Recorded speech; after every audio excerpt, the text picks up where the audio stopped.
இப்போது டிஎன்பிஎஸ்சியில் கேட்ட இன்னொரு சம் வந்து பார்க்கலாம். இரு எண்களின் கூடுதல் 40, அவைகளின் வித்தியாசம் 4 எனில் அவ்வெண்களின் விகிதம் என்னன்னு கேட்டிருக்காங்க. ஃபஸ்ட்டு இரு எண்களின் கூடுதல்னால் அந்த ரெண்டு எண்ணை வந்து நம்ம எக்ஸு ஒய்ன்னு எடுத்துக்கலாம்.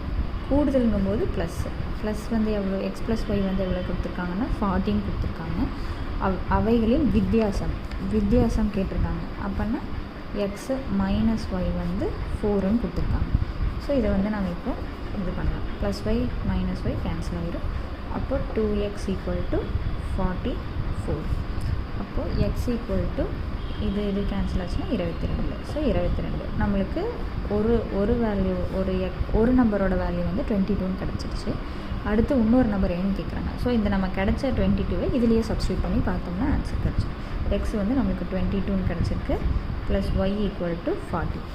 இப்போது ஒய் இங்கே வச்சுட்டு இந்த ப்ளஸ் 22 இதில் போச்சுன்னா -22. 40 - 22 இப்போ ஒய் என்ன கிடைக்கும், நம்மளுக்கு 18 கிடைக்கும்.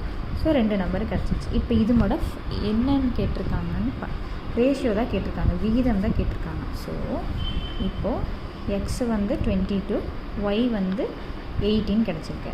இப்போது இதை வந்து நம்ம செகண்ட் டேபிளால் கேன்சல் பண்ணால் 11:9. இதுதான் நம்மளோட ஆன்சர். ஸோ ஆன்சர் பி தான் கரெக்டானது. 11:9.